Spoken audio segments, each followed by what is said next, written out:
Alhamdulillah. Wassalatu wassalamu ala Rasulillah Muhammad ibn Abdullah wa ala alihi wa sahbihi wa man wala. Subhanaka la ilma lana illa ma 'allamtana innaka antal alimul hakim. Rabbi syrah li sadri wa yassir li amri wahlul 'uqdatan min lisani yafqahu qawli, amma ba'du. Alhamdulillah, sama-sama kita hormati, kita muliakan Sahibatul Bait, pimpinan Majelis Ta'lim Nurun Nizam, dan juga sahabat Zahra Neng Haji Teh Nur Karyati. Kita doakan beliau beserta seluruh keluarganya, suami, anak, cucu, senantiasa dalam rahmat ridha Allah Subhanahu wa taala. Dipanjangkan umurnya, disehatkan badannya, dimudahkan urusannya, dikabulkan hajatnya, semakin dicinta Allah Subhanahu wa taala dan Rasulnya, dibahagiakan hidup dunia akhiratnya. Segenap hubabah, segenap ibu nyai pimpinan pondok pesantren, dan juga ibu-ibu pimpinan majelis ta'lim, para ustadzah, para syarifah, yang semoga semuanya dirahmati dan dimuliakan Allah Subhanahu wa taala, serta tentu saja semua yang hadir di majelis ini, baik ibu-ibu, kakak-kakak, adik-adik, anak-anak, yang mudah-mudahan semuanya dirahmati dan dicintai Allah, disayangi dan disyafaati Nabi besar Muhammad, dikaruniakan rezeki yang halal, yang thayyib, yang berkah, dikaruniai anugerah yang tak terbatas dunia hingga akhirat insyaallah. Amin ya rabbal alamin. Hari ini pembahasannya mengenai membuka pintu rezeki. Ini kayaknya permintaan orang-orang Purwakarta. Habis lebaran rezeki pada seret ustazah, gitu katanya, betul? Biasanya tuh siklusnya Ramadan buat orang-orang Indonesia, 10 hari pertama Ramadan yang banyak di masjid, 10 hari yang berikutnya yang banyak di mall, di pasar, belanja, beli baju baru. 10 hari yang berikutnya di stasiun, di terminal, di bandara, mau pada mudik gitu ya. 10 hari habisnya lebaran yang banyak di Pegadaian. Duit udah kehabisan, gadai-gadai gelang, kalung, begitu? Enggak, insya Allah. Saudaraku sekalian yang saya muliakan, rezeki itu bukan hanya sebatas uang, bukan hanya sebatas makanan, melainkan manusia itu terdiri dari 3 hal, ketiganya memerlukan rezekinya masing-masing. Manusia disebut manusia karena punya badan. Kalau nggak punya badan namanya hantu. Kita punya badan. Badan perlu rezekinya. Makanan, pakaian, rumah tempat tinggalnya badan, Sekarang ada lagi nih yang dianggap lebih mendesak, casan.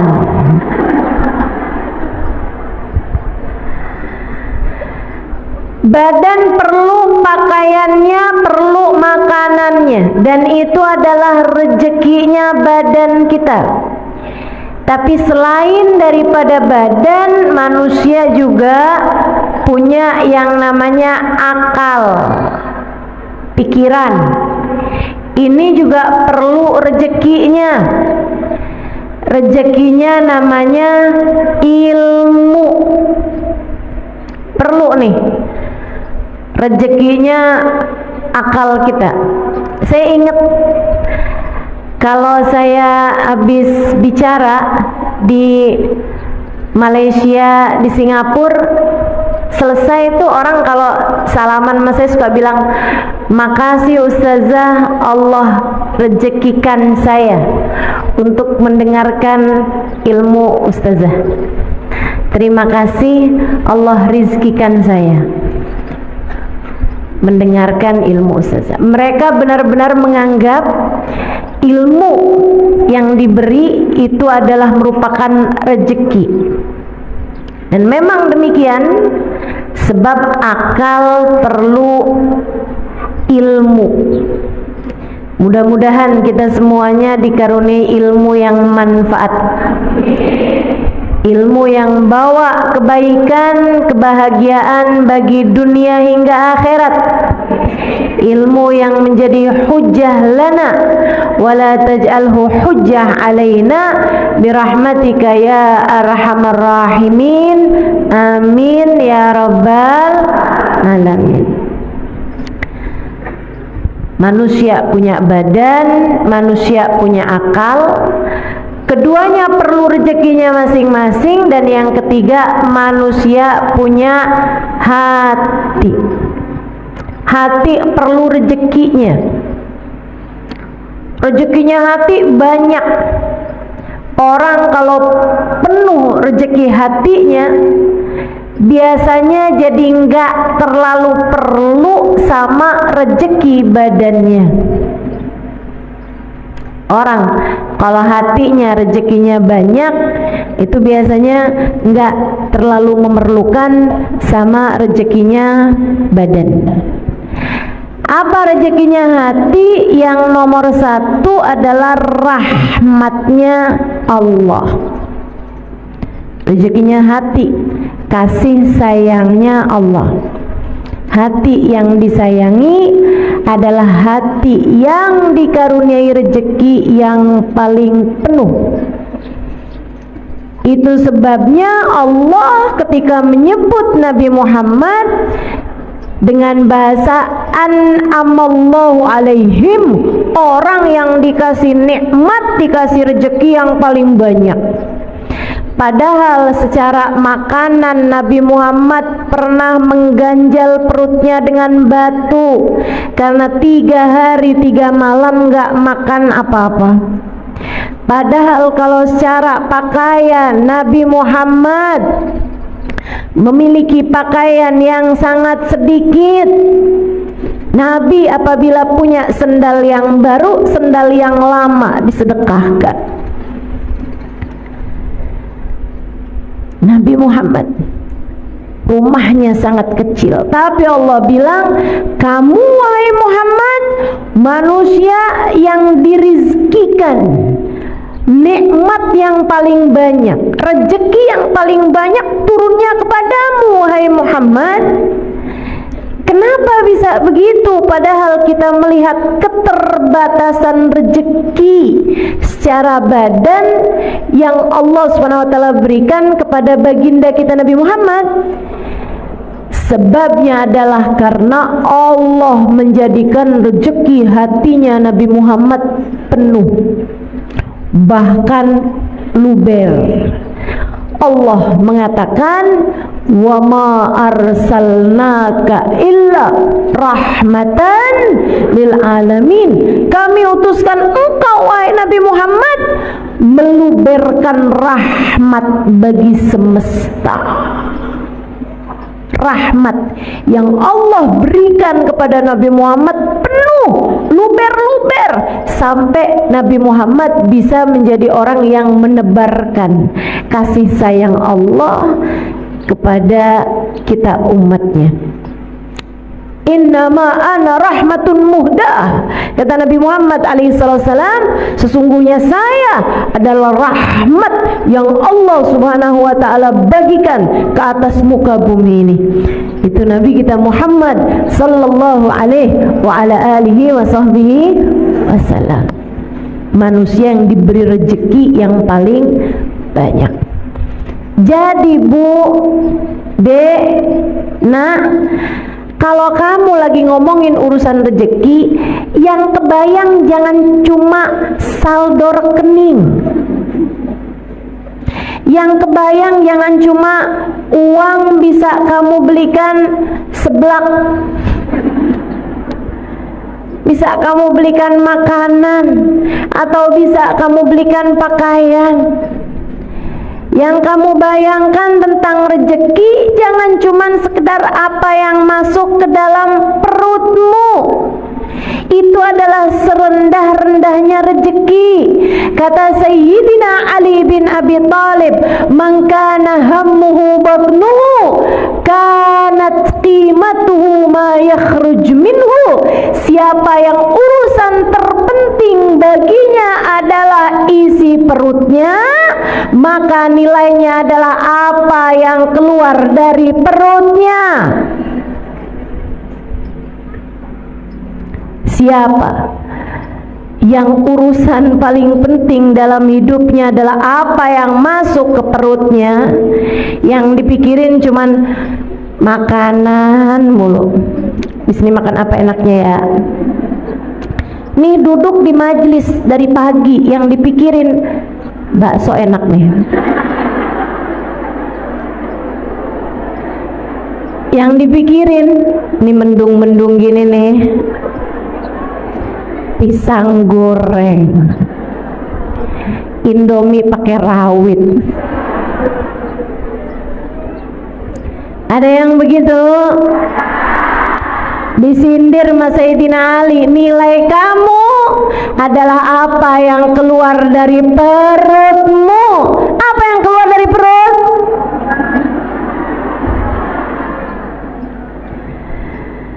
Ya Allah, rezeki bukan cuman sekedar itu Bu. Rezeki bukan cuma itu Dek. Rezeki bukan cuman sekedar makanan. Enggak gitu. Itu termasuk bagian dari rezeki, akan tetapi itu adalah serendah-rendahnya rezeki. Nah kalau minta rizki, minta tuh sekalian rizki yang besar-besar. Bahkan badan kita ini, rezeki paling besarnya bukan makanan. Mauan mana punya makanan enak-enak tapi sakit, ama sehat tapi makanannya serba sedikit atau serba terbatas. Mauan mana? Sehat tapi makan enak, katanya iya. Teman-teman seiku sekalian yang saya muliakan, kesehatan itu adalah rezeki yang lebih besar daripada rezekinya makanan gitu. Kita tuh sama Allah kalau dikasih sehat Bu, makan apa aja enak, betul? Saya dulu tidak menyadari ucapan itu sampai umur saya 40 tahun. Udah di atas umur 40 tahun nih, ya Allah, nggak boleh salah makan dikit.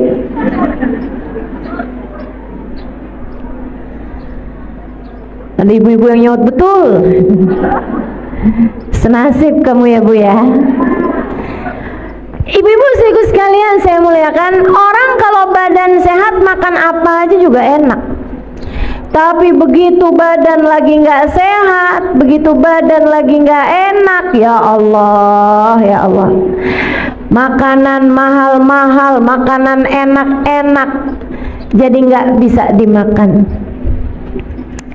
Karenanya lebih daripada sekedar rezeki berupa makanan, kamu harus minta kepada Allah Subhanahu wa taala rezeki berupa kesehatan, sebab kesehatan lebih bernilai daripada makanan.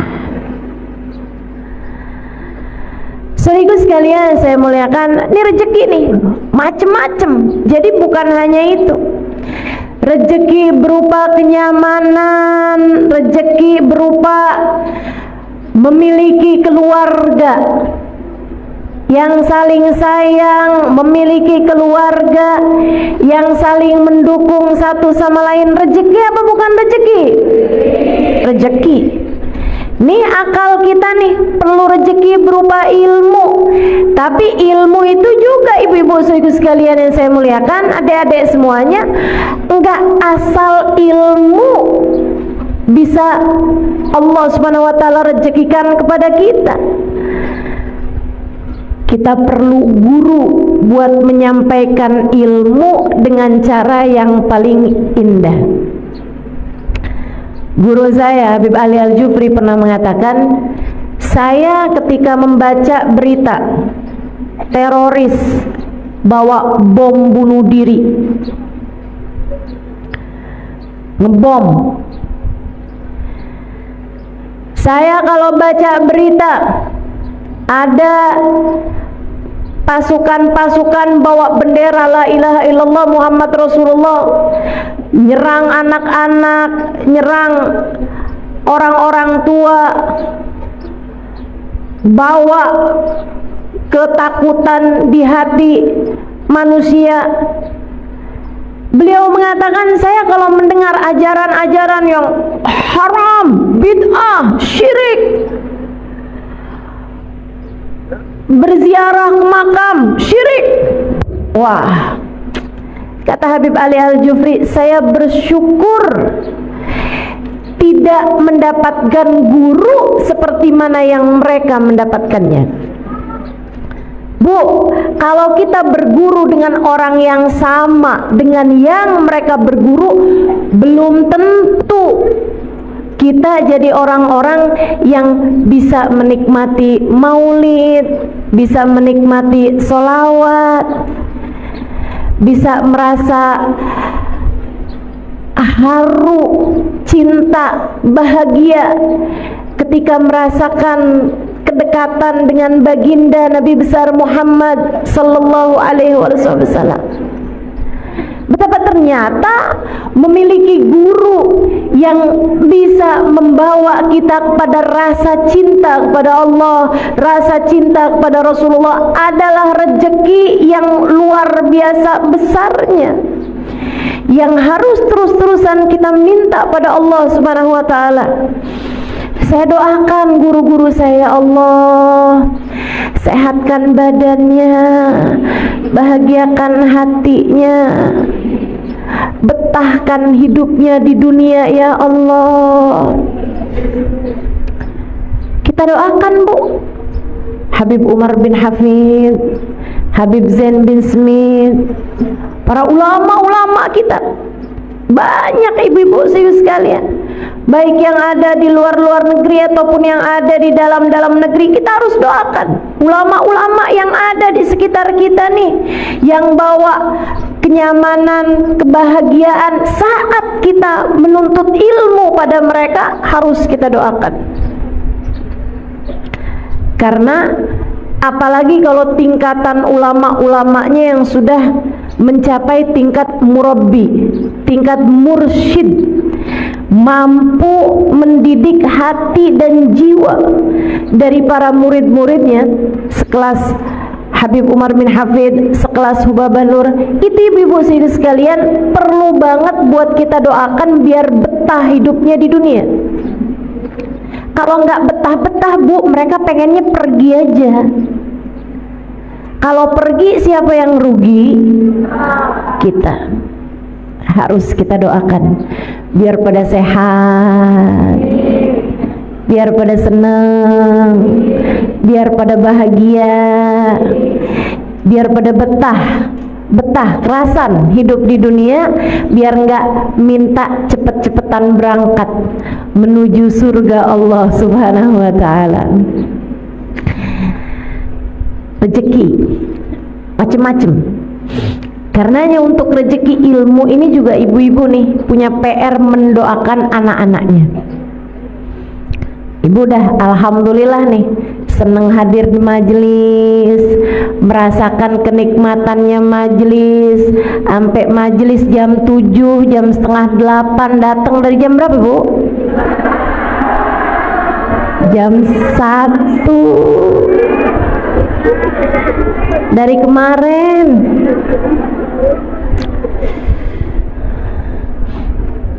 Dari tanggalannya belum ganti ya. Masya Allah. Saudariku sekalian yang saya muliakan, kamu perlu mendoakan anak-anakmu. Jangan sampai mereka mendapatkan guru yang salah atau yang tidak membawa kenyamanan atau menyampaikan ilmu dengan cara-cara yang tidak baik gitu. Terus didoain, ya Allah kasih buat anak cucu saya ya Allah guru yang dapat membimbing hati mereka menuju-Mu ya Allah. Nih dengerin bener-bener nih, kalau kamu doa jangan cuman ya Allah anak-anak saya ya Allah jangan sampai lapar, anak saya ya Allah kasih sehat biar pada bisa belajar benar, ujiannya bagus. Jangan cuma sekedar itu ibu sekalian, doakan juga karuniakan kepada mereka ya Allah guru yang soleh, yang mampu mendidik hati mereka menuju-Mu ya Allah. Minta itu adalah rezekinya akal, rezekinya hati. Lebih tinggi lagi ibu nih ya, punya anak sehat badannya, makannya bergizi, ibu punya uang buat ngasih makanan-makanan yang enak, makanan-makanan yang bergizi, ibu punya uang buat beliin dia rumah, buat beliin dia maksudnya rumah tempat tinggal kalian layak dihuni, buat bisa kasih dia pakaian yang layak gitu. Anak-anak ibu bersih, rapi, cakep, sehat badannya, mauan begitu, akan tetapi anak nggak dapat hidayah atau maukan. Mauan mana? Dunia terbatas, tapi anak soleh soleha nggak tinggal sholat, bahkan ibu bangun di jam 3 pagi, jam setengah 4 pagi, masih sekitar 1 jam lagi dari azan subuh. Ibu lihat kok lampunya hidup nih kamar anak ibu, ibu buka, anak ibu lagi sholat tahajud, anak ibu lagi baca Quran, anak ibu lagi berdoa Bu. Tapi dia keadaannya serba terbatas. Misalnya kamu nggak punya banyak rezeki secara untuk makanan, pakaian, tempat tinggal, tapi punya anak-anak yang soleh-soleha, mauan mana kamu? Rezeki yang seperti itu atau semuanya serba dikasih Allah banyak-banyak, makanan banyak, ada kendaraan, ada rumahnya besar semuanya, dari mulai satpam sampai ke supir, sampai ke tukang bersih-bersih, sampai ke tukang tanaman, semuanya ada. Punya asisten pribadi, punya segala macam, kehidupan duniamu dicukupkan, akan tetapi anak-anak yakin saya anak soleh solehah jauh lebih kamu inginkan daripada sekedar rezeki yang sifatnya badaniyah, yang sifatnya zahir. Dari sini kita tahu rezeki akal, rezeki hati jauh lebih indah daripada sekedar rezeki badan kita. Meskipun ketiganya semuanya harus kamu miliki, ketiganya semuanya juga nikmat hidup kita, bahagia hidup kita jika ketiganya Allah Subhanahu wa taala berikan seukuran dengan keperluan kita, kebutuhan kita. Rezeki itu Bu enggak harus banyak, yang penting pas. Ibu ya, pas waktunya lapar ada makanan, pas waktunya tidur punya kamarnya, punya tempat tidurnya, kamarnya ada AC-nya.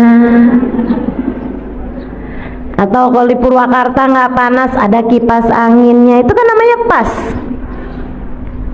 Pas waktunya nih orang berangkat haji, ibu mau ingin juga pengen daftar haji juga, pas ada uangnya, ya kan? Waktunya mau pergi majelis nih hari di Nurun Nizam, ada ongkosnya, kan begitu? Pas. Tapi kalau misalnya rezekinya banyak tapi nggak pas, ini yang nggak enak nih Bu nih. Rezekinya sih banyak, duitnya banyak nih, waktunya mau pergi pengajian ada aja, segala udah jalan naik sepeda motor, sepedanya bannya pecah, ada aja gitu penghalang-penghalang dari mendapatkan kesenangan dan kebahagiaan. Makanya bukan itu yang kita minta. Yang kita minta itu rezeki yang pas. Itu pula yang diminta oleh baginda kita Nabi besar Muhammad sallallahu alaihi wasallam untuk rezeki keluarganya. Allahumma ja'al rizqa ali Muhammadin kafafa. Ya Allah, jadikanlah rezekinya keluarganya Muhammad adalah rezeki yang cukup. Yang diminta cukup sama Nabi, bukan berlebihan, bukan banyak, akan tetapi menenggelamkan. Karena rezeki yang penting cukup, yang penting pas. Mudah-mudahan Allah karuniakan kepada kita rezeki yang pas, rezeki yang cukup, rezeki yang jadi sebab kebahagiaan bagi hidup kita dunia hingga akhirat insyaallah. Amin ya rabbal alamin. Amin ya rabbal alamin. Rezeki itu yang enggak apa-apa banyak, itu rezekinya hati. Sebab rezekinya hati itu kalaupun banyak, itu yang ada adalah tumpah. Kalau tumpah, maka ia bisa mengalir kepada orang-orang di sekeliling. Kamu kalau sama Allah diluberkan rahmatnya Allah subhanahu wa ta'ala ke dalam hatimu, yang ada rahmatnya Allah bakal luber. Kalau udah rahmatnya Allah luber ke dalam hatimu, anak-anakmu ikut merasakan rahmat tersebut, jadinya adem, pada soleh, hidayah, sholatnya benar, akhlaknya bagus. Bagi ibu sekalian, kalau kamu lihat, kenapa ya anak saya ini keras-keras, suami saya juga keras, ngomong gak pernah pelan, marah-marah mulu. Bu, kurang rahmat. Hati kamu kurang diturunin rahmat, hati keluargamu kurang diturunin rahmat. Kamu kurang rezeki berupa rahmatnya Allah subhanahu wa ta'ala. Orang kalau diturunin rahmatnya Allah, kasih sayangnya Allah penuh dalam hatinya, kasih sayang tersebut membuatnya akan menyayangi siapapun dan membuatnya tak tega menyakiti siapapun. Orang kalau besar rahmatnya Allah dalam hatinya, dia akan menyayangi siapapun dan apapun, dan akan membuatnya tak sampai hati menyakiti siapapun dan apapun. Bahkan kepada binatang sekalipun dia tak sampai hati menyakitinya. Ibu-ibu sekalian saya muliakan, Habib Ali Habsyi, penulis Maulid Simtud Durar, itu ibu, beliau mengatakan, sepanjang hidup saya di kota Sewun tidak ada orang yang bertengkar. Kenapa bisa begitu?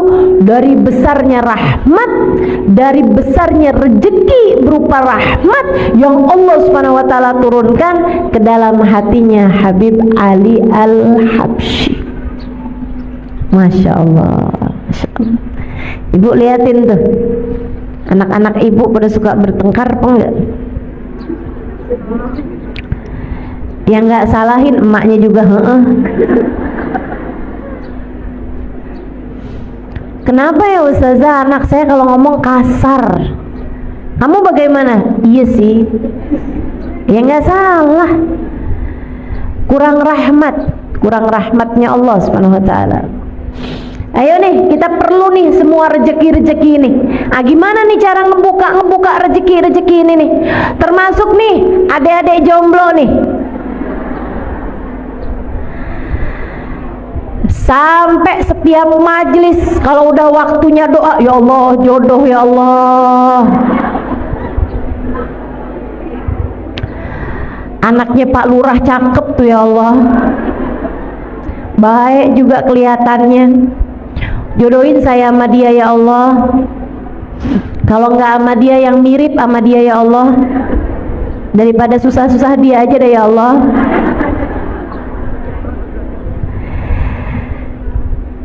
Jodoh itu juga teman-teman, urusan jodoh juga nih, nggak penting banyak,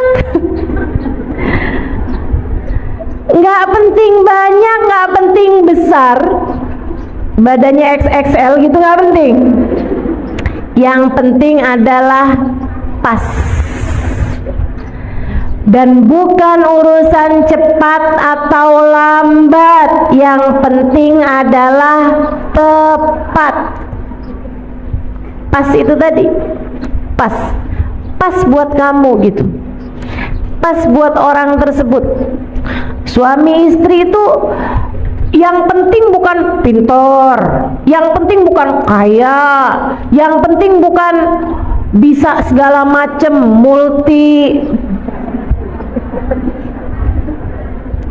multimedia, enggak gitu ya. Yang penting tuh bukan hal-hal yang seperti itu, akan tapi suami sama istri itu yang penting pas, tepat, klop gitu. Itu yang paling penting. Dan itu juga bagian dari rizki, bagian dari rezeki. Sama halnya dengan anak itu juga rezeki, Bu. Anak itu juga rezeki. Dan seperti yang tadi saya sampaikan, rezeki itu nggak penting banyak.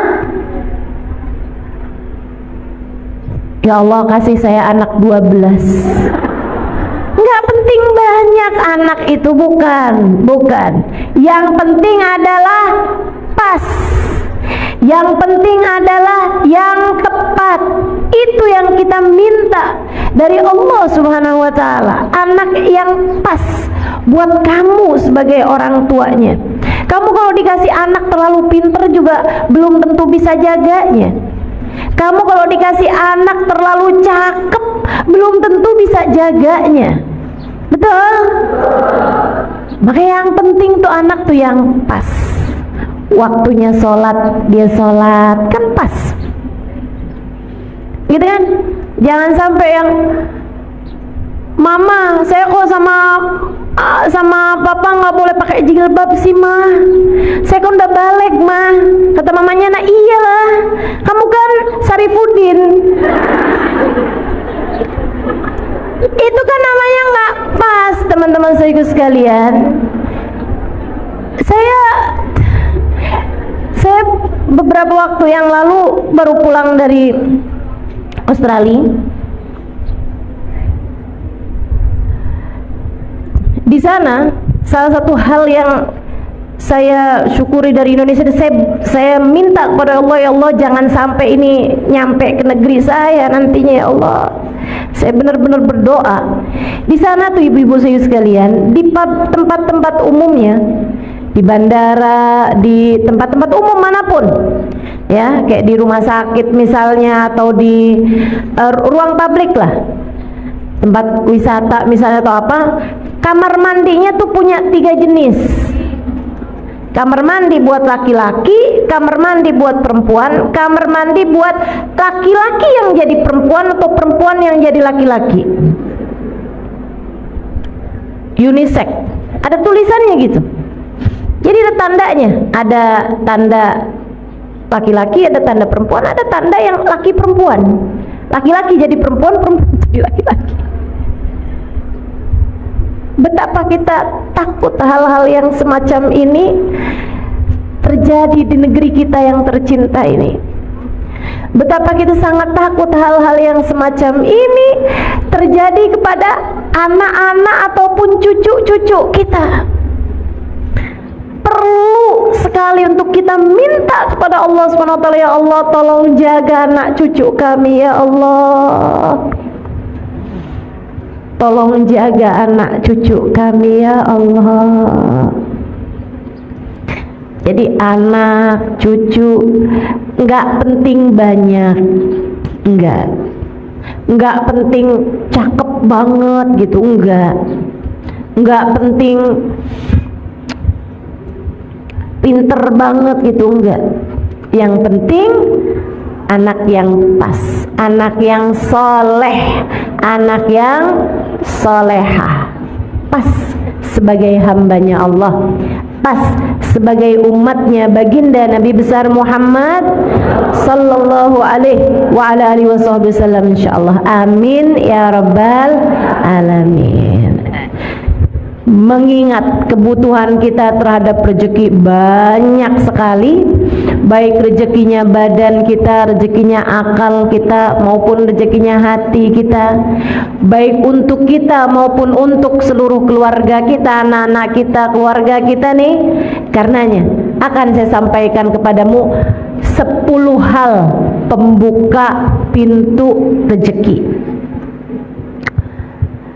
Enggak akan saya terangkan dengan detail semuanya gitu, enggak.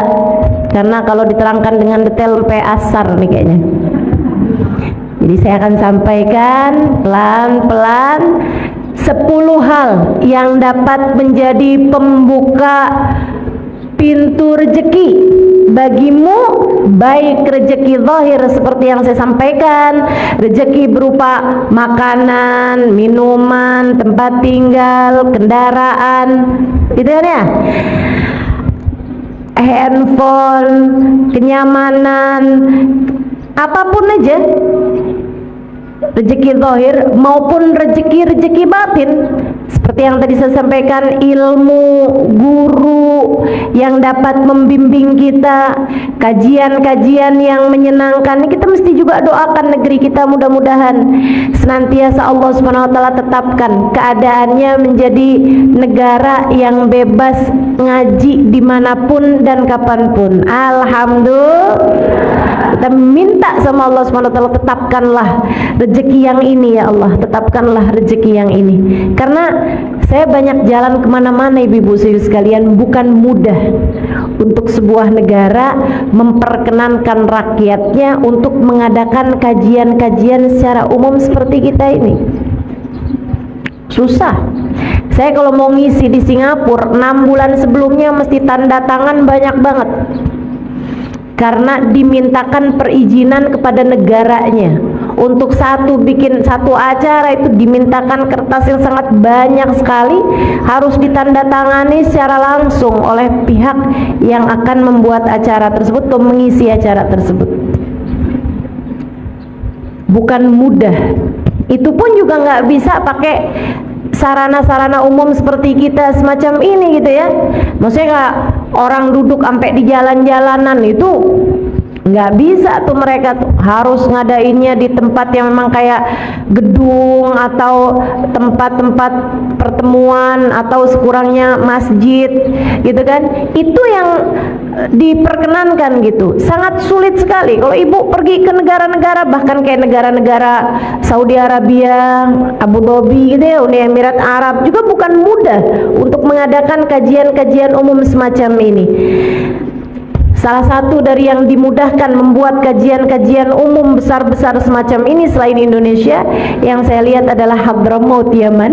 Di sana juga sama nih kayak begini nih. Habib Umar bikin majelis di pasar, Habib Umar bikin kajian-kajian di mana-mana saja tempat, dan bahkan masjid-masjid mereka mengadakan hataman Al-Quran sampai ke jalan-jalanan, semuanya penuh orang, pemandangan yang luar biasa indahnya. Mudah-mudahan Allah SWT tetapkan negeri ini dan juga negeri Hadramaut ditetapkan kenikmatan-kenikmatannya, dan negara-negara yang lain juga insya Allah. Mudah-mudahan Allah SWT karuniakan kenikmatan semacam kenikmatan yang Allah berikan kepada negeri kita ini insya Allah. Amin ya Rabbal Alamin.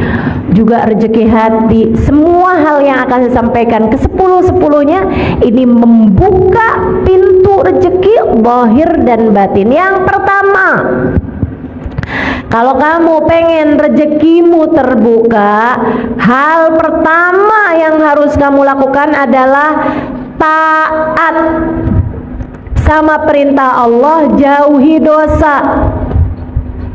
Karena rezeki itu adalah sesuatu yang Allah Subhanahu wa Ta'ala berikan dan kamu inginkan. Bagaimana mungkin Allah memberi kepadamu apa yang kamu mau jika kamu tidak melaksanakan apa yang Allah mau? Kerjain dulu yang Allah mau, kamu akan diberi apa yang kamu mau. Taat. Nomor 1, kerjakan perintah Allah, jauhi larangan Allah. Sampai-sampai katanya Sayyidina Fudail bin Iyad, kalau saya tidak salah ingat, salah satu dari ulama-ulama kita, idza hassait kaslan fil jasad, kalau kamu ngerasa badanmu lemah, males gitu, lemah badan kamu, dhafan fi jasadi, kalau kamu ngerasa badan kamu lemah, kayak nggak punya kekuatan gitu buat ibadah, buat ngerjain macam-macam hal. Kalau kamu ngerasain badan kamu lemah, kalau kamu ngerasain rezeki kamu tersendat, coba ingat-ingat dosa apa yang sudah kamu kerjakan. Innal dzunub, sungguhnya dosa-dosa memberatkan punggungmu untuk dapat memaksimalkan potensi yang Allah Subhanahu wa Ta'ala berikan kepadamu. Dosa bikin badan jadi sakit, dosa bikin rezeki jadi seret. Jadi ibu-ibu nih, daripada kamu nuntut suami habis-habisan, kalau nggak bawa duit banyak jangan pulang sekalian ke rumah. Daripada kamu kayak begitu bu sama suami, mendingan kamu introspeksi diri. Ya Allah, rezeki seret banget, dosa apa nih saya nih? Coba diinget-inget. Ngomongin orang, sih. Bohongin suami, iya juga sih. Ngomel-ngomel mulu sama suami sama anak, sih. Nyubit anak, iya juga sih. Selagi dosa-dosa masih kamu kerjakan, bagaimana mungkin kamu berharap Allah memberi apa yang kamu mau jika selama ini kamu tidak menjadi hamba yang Allah mau? Bu, sampai-sampai saya pernah dengar satu ungkapan, la ghina ma'az zina. Saya nggak pasti apakah itu ucapan dari baginda Nabi Muhammad SAW, entah itu hadis, entah itu ucapan dari seorang ulama, tapi yang pasti kebenarannya memang nyata. La faqra ma'azina, la faqra ma'adduha, kama la ghina ma'azina. Tidak ada kefakiran bersama dengan salat duha. Nanti akan saya sampaikan. Ya, yang nomor 1 ini, kerjakan perintah Allah, tinggalkan larangan Allah. La ghina ma'az-zina. Tidak ada kekayaan bersama dengan perzinaan. Hisan wa makna, kata guru saya, guru kita Habib Umar bin Hafid. Hisan wa makna, secara zahir dan batin. Artinya orang kalau berzina, dia belum bertaubat dari perbuatannya, masih aja gitu, tar ketemu sama pacarnya atau sama orang yang dia cintai itu ya, yang dia senengin itu, kemudian dia berzina gitu kan. Teman-teman sih sekalian, walaupun sekarang sedang tidak mengerjakan perbuatan zina itu, tapi dalam masa-masa dia belum bertaubat dari perbuatan zinanya tersebut, tidak akan Allah berikan kekayaan, kecukupan, gak akan. Kurang aja terus, ambisi aja terus, kepengen ini, kepengen itu, terus aja gitu. Walaupun uang saldo di rekeningnya udah banyak, kurang aja rasanya. Dan ini kesian. Bu, saya nggak kesian orang yang punyanya hartanya sedikit, binisbah harta ya, terhadap urusan harta. Saya nggak kesian sama orang yang hartanya sedikit. Saya kesian sama orang yang hartanya banyak tapi tidak pernah merasa cukup.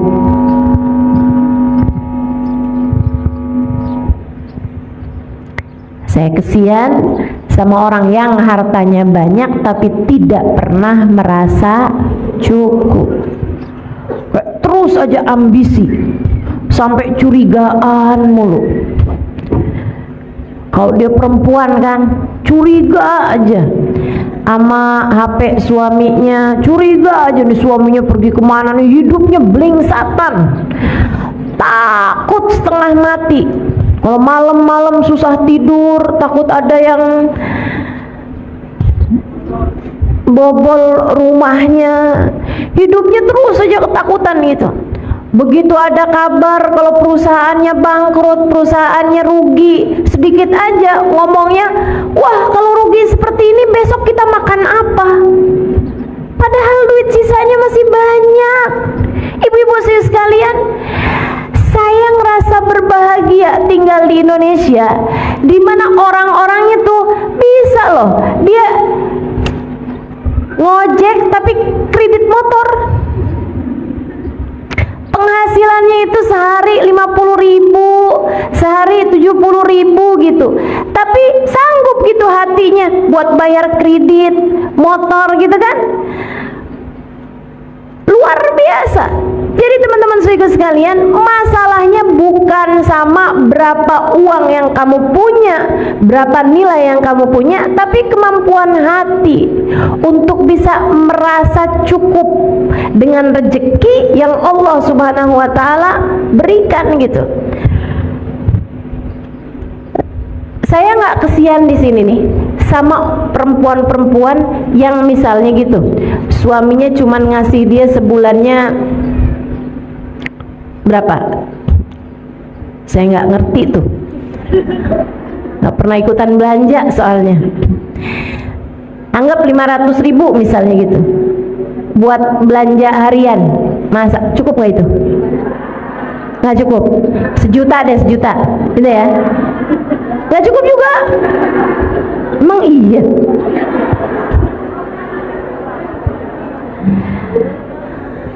Sebulan nggak cukup. Oke. 3 juta cukup. Oke. Ya, saya nggak kesian misalnya nih cukupnya nih 3 juta, tapi dia sama suaminya dikasih sebulan 2 juta buat belanja hari-harian gitu, buat masak hari-harian. Saya nggak kesian sama orang yang seperti itu. Yang saya kesianin adalah perempuan-perempuan yang suaminya udah ngasih setiap bulannya 10 juta, tapi mukanya nggak ada senyum-senyumnya kecuali tanggal muda.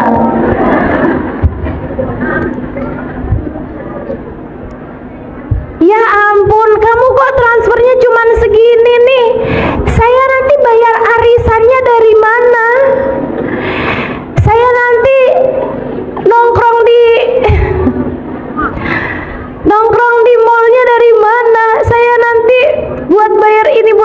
Ya Allah, ya Allah.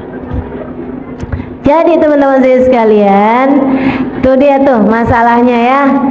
Orang kalau nauzubillah berbuat perzinaan dan dia belum bertaubat dari perzinaannya, itu walaupun dikasih seberapa, hatinya nggak akan pernah merasa cukup. Dan itu adalah siksaan paling menyiksa terhadap urusan rezeki. Yang tersiksa tuh bukan yang dikasih rezeki yang sedikit, Bu, akan tetapi yang tersiksa itu orang yang dikasih rezeki seberapapun gak pernah merasa cukup. Dia orang yang jauh lebih tersiksa. Dan itu orang kalau berzina, naudzubillah min dzalik, sama Allah dikasih hukuman hati yang tidak pernah merasa cukup. Itu namanya hissi. Itu namanya sesuatu yang maknawi, sesuatu yang secara batinnya. Sementara zahirnya juga, guru saya Al-Habib Umar bin Hafid mengatakan, orang kalau berzina belum bertaubat dari perbuatan zinanya, dalam masa-masa perzinahan tersebut pasti sama Allah dikasih waktu di mana dia kelaparan, pengen makan, kehausan, pengen minum, nggak ada yang bisa memberikannya pada saat itu. Nggak dia punya saat itu sampai dia harus menengadahkan tangannya meminta kepada orang lain. Walaupun sebanyak apapun uangnya. La ghina ma'az zina. Tidak ada kekayaan, kecukupan bersama dengan perzinaan. Mudah-mudahan Allah jauhkan kita dari dosa zina dan dosa apapun yang menjauhkan kita dari rahmatnya Allah Subhanahu wa taala, insyaallah. Amin ya rabbal alamin. Adik-adik saudara sekalian saya muliakan, ini saya sampaikan kepada adik-adik nih, Dek. Jangan mau memberikan sesuatu yang sangat berharga dari dirimu, yaitu nilai harga dirimu itu, Dek. Jangan mau kamu menyerahkannya kepada laki-laki manapun di luar bingkai pernikahan dengan atas nama cinta. Cinta nggak bikin kamu jauh dari Allah. Cinta yang benar nggak bakal bikin kamu jauh dari Allah.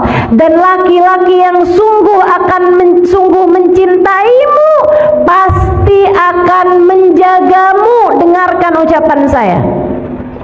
Laki-laki yang mencintaimu pasti akan menjagamu.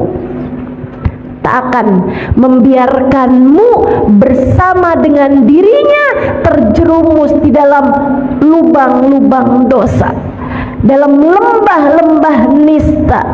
Adik-adikku saudaraku sekalian, Sayyidil Habib Umar bin Hafid menyampaikan, orang tuh kalau masuk surga semuanya akan membusungkan dada ila ashabuz zina, kecuali pelaku zina. Andai Allah sudah menghapuskan dosa-dosanya dengan dia berada di dalam neraka karena dia matinya bawa iman, misalnya nih umat Nabi Muhammad ngerjain zina, dia dimasukkan ke dalam api neraka untuk waktu yang cukup lama sampai kemudian udah waktunya dia masuk ke dalam surga, karena bagaimanapun dia matinya membawa iman, dia akan menjadi orang yang masuk surga dengan menundukkan kepala. Malu di surga aja malu, kalau masuk surga pun pelaku zina akan masuk surga dalam keadaan menundukkan kepala karena malu. Jangan biarkan dirimu terjebak dalam jurang nista yang semacam itu. Ini pesan dari orang tua. Saya adalah orang tua bagimu. Dek, dengarkan saya. Enggak sampai segitunya sayang sama orang, sampai kamu mau-maunya memberikan hal yang paling berharga dalam dirimu itu. Nilaimu nak, nilaimu dek, ada pada kehormatanmu. Jangan biarkan ia terinjak-injak oleh bisikan-bisikan setan dalam dirimu itu. Jauhi zina, jauhi apapun yang mendekatkanmu kepada zina. Jauhi, tidak akan membawamu kepada kebahagiaan, kesenangan, rezeki yang melimpah. Enggak. Tidak akan membawamu kepada kebahagiaan rasa dicinta. Enggak. Ia hanya akan membawamu kepada penyesalan demi penyesalan di depan matamu. Dunia, sebelum kamu menyesal di akhirat nanti dengan sedalam-dalamnya penyesalan, saya menyampaikan kepadamu hal ini atas nama cinta anak-anakku. Jaga kehormatanmu nak, jaga kehormatanmu. Jangan mau-maunya kamu menggadaikan kehormatanmu dengan mengatasnamakan cinta. Sekali lagi saya sampaikan padamu, kalau kamu cinta, kamu akan jaga dirimu. Kalau dia adalah laki-laki yang benar mencintaimu, dia akan menjaga dirimu, tak akan mau menyentuhmu kecuali sesudah kalian halal, dihalalkan oleh pernikahan. Jangan love ghina ma'azina. Kamu pengen jadi seseorang yang rezekimu mudah, yang rezekimu melimpah, yang rezekimu pas, yang rezekimu cukup, yang rezeki kamu dirizkikan oleh Allah Subhanahu wa taala hal-hal yang indah dalam kehidupan. Rezeki akalmu, kamu dikaruniai ilmu yang manfaat. Rezeki hatimu, kamu disayang Allah, kamu disayang Rasulullah, dikaruniai keimanan, keikhlasan, kesyukuran, ketawaduan. Kamu dikaruniai akhlak-akhlak yang terpuji, kamu dikaruniai cinta pada manusia-manusia yang dicinta oleh Allah Subhanahu wa taala. Kamu ingin dikaruniai hal-hal yang indah-indah semacam itu, tinggalkan dosa, kerjakan jalan taatmu kepada Allah Subhanahu wa taala. Kamu jangan nyari jodoh sampai nggak mau pakai jilbab. Ngapain kayak begitu? Susah ustazah dapat jodoh kalau laki-laki nggak lihat betapa indahnya rambut saya ini. Susah ustazah dapat laki-laki yang mau menikahi saya kalau dia nggak tahu betapa sangat seksinya badan saya ini. Kalau pikiranmu seperti itu, kamu hanya akan bertemu dengan laki-laki yang hanya akan memandang tubuhmu dan akan memandang kecantikanmu semata sebagai sebab dia mencintaimu. Dan yang di luar sana yang lebih cantik darimu banyak, yang di luar sana yang badannya lebih bagus dari kamu banyak. Kalau begitu cara berpikirmu tentang urusan jodoh, jangan salahkan siapa-siapa. Jika sesudah menikah denganmu, suamimu hanya akan jatuh cinta dengan perempuan demi perempuan, perempuan demi perempuan yang jauh lebih cantik darimu sesudah pernikahan. Naikkan nilaimu dengan menaikkan taatmu di sisi Allah. Percaya saya, kamu menjadi apa yang Allah mau, Allah akan beri apa yang kamu mau. Jadilah hamba yang Allah mau, Allah akan menjadi seindah-indah Tuhan sesuai dengan apa yang kamu mau. Allah akan beri padamu apapun yang kamu inginkan. Teman-teman saudaraku sekalian, Allah menyampaikan dalam hadis qudsinya, innama ana alladhi idza qultu li syai'in kun fayakun sa'aj'al man ahbabtuhu idza qala li syai'in kun fayakun. Aku adalah zat yang apabila menghendaki sesuatu hanya perlu berkata jadilah, maka jadilah sesuatu tersebut. Aku akan menjadikan hamba-hamba yang aku cintai apabila menghendaki sesuatu hanya perlu berkata jadilah, maka jadilah sesuatu tersebut. Kalau kamu dicinta, kamu akan diberi sesuai dengan yang kamu inginkan. Jalan pertama untuk membuka pintu rezekimu adalah dengan taat dan jauhi dosa. Insya Allah. Yang kedua, ibu-ibu sekalian saya muliakan, nih, kalau kamu kepengen wangi, kamu mesti deket sama orang yang tukang jual minyak wangi, atau sekurangnya kamu mesti deket sama orang yang wangi-wangi biar kamu bisa dikasih minyak wangi, kan gitu ya? Ya kan? Itu sesuatu yang niscaya, teman-teman. Kalau kamu pengen pinter, kamu harus deketi orang yang pinter-pinter. Kalau kamu pengen solehah, kamu mesti deketi orang-orang yang solehah-solehah. Karenanya, kalau kamu kepengen menjadi seseorang yang diberi nikmat rezeki sama Allah Subhanahu wa taala yang sesuai dengan apa yang kamu inginkan, rezeki zahir, rezeki batin, semuanya nih dikasih sama Allah Subhanahu wa taala, maka kamu mesti dekat sama orang-orang yang memang telah diberi nikmat sama Allah paling banyak. Siapa mereka? Allah sebutkan dalam Al-Quran.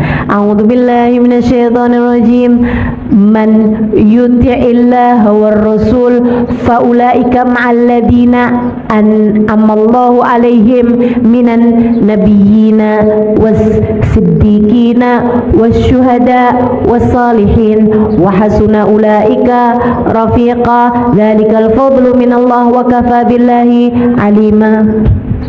Kata Allah, siapa yang taat kepada Allah dan Rasulnya, mereka akan dikumpulkan di akhirat nanti bersama dengan orang-orang yang dirizkikan paling banyak sama Allah, yang dikasih kenikmatan paling melimpah ruah dari Allah Subhanahu wa taala, yang dikaruniai rezeki-rezeki badan yang paling pas, yang paling cukup, rezeki akal yang paling, ilmu yang paling bermanfaat, rezeki hati yang paling melimpah ruah. Siapa mereka? Allah sebutkan, minan nabiyyin, para nabi-nabinya Allah, wasiddiqin, para wali-walinya Allah, wasyuhada, para pejuang di jalan Allah, para ulama, para pejuang di jalan Allah Subhanahu wa taala, wasalihin, orang-orang soleh. Maka yang nomor 2 dari pembuka pintu rezeki adalah cintai para nabi, para wali, para ulama, dan orang-orang soleh. Cintai mereka. Yang mencintainya membawamu kepada kedekatan dengan Allah Subhanahu wa taala. Karena Bu, saya kasih tahu, rezekimu itu hanya perlu kamu jemput.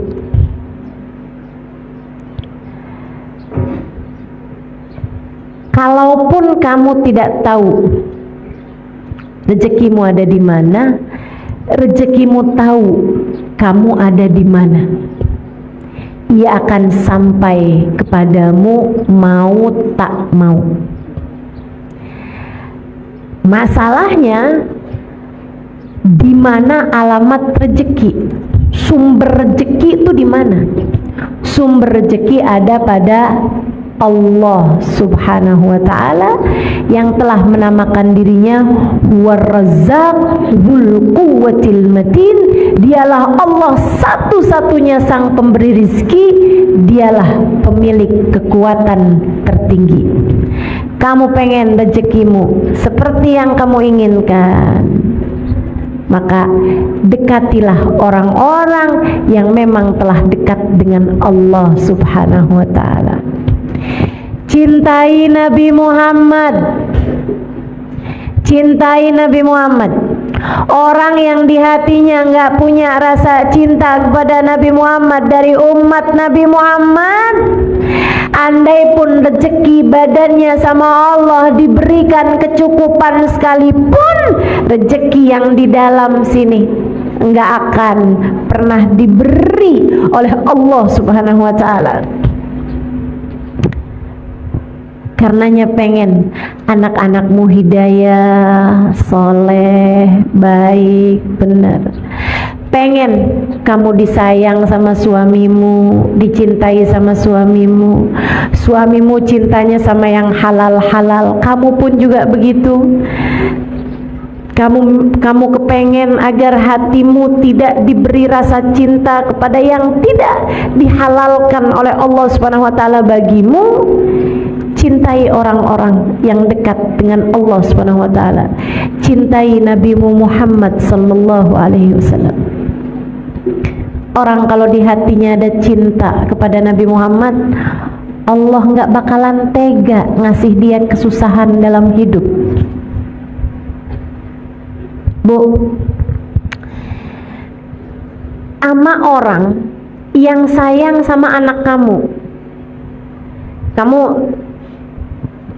misalnya orang kaya, orang mampu gitu ya, kamu punya uang banyak gitu kan, terus kamu pergi ke sekolah anak-anakmu atau anak-anakmu pulang bawa teman-temannya, terus kamu lihat di antara teman-temannya tuh ada anak-anak yang sayang banget sama anak kamu gitu, sayang banget sama anak kamu, dia berusaha untuk melakukan apapun yang dimauin sama anak kamu gitu, seneng banget dia.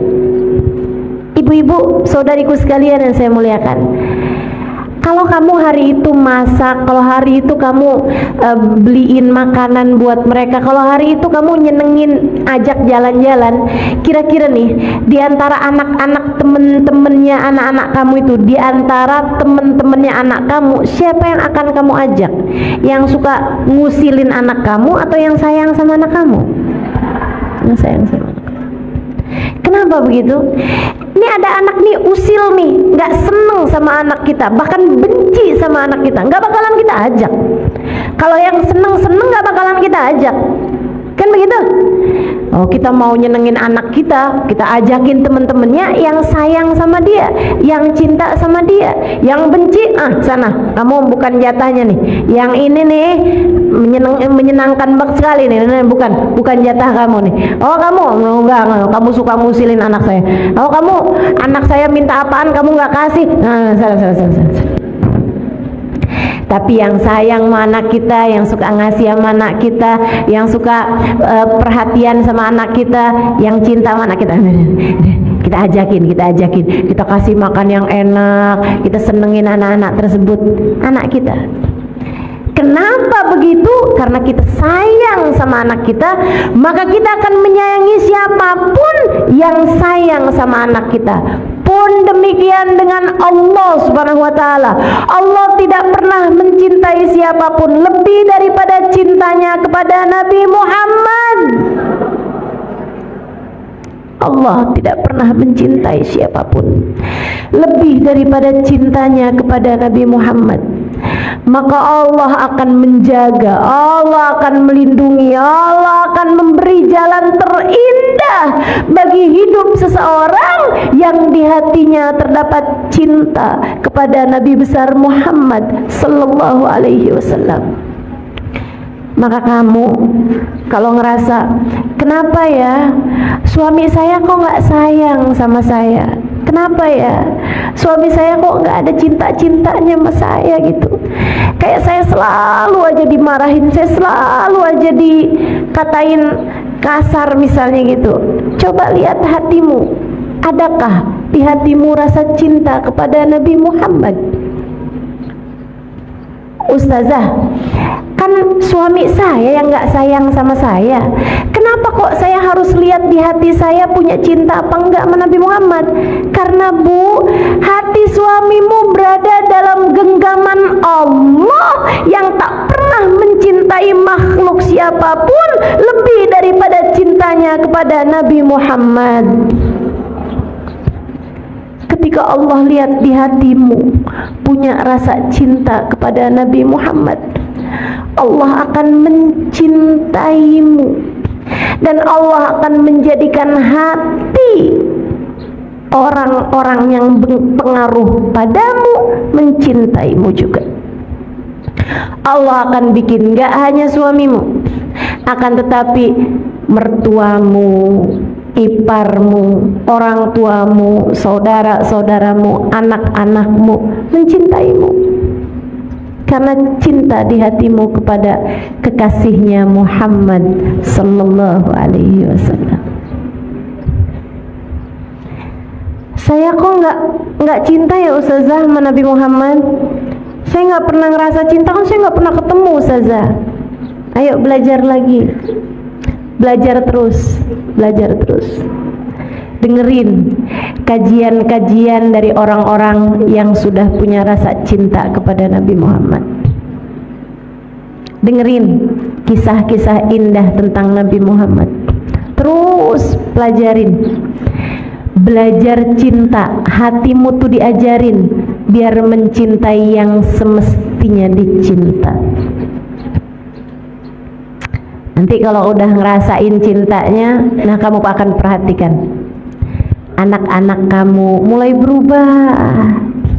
Kamu dirizkikan baktinya anak-anakmu padamu karena cintamu kepada kekasihnya Muhammad sallallahu alaihi wasallam.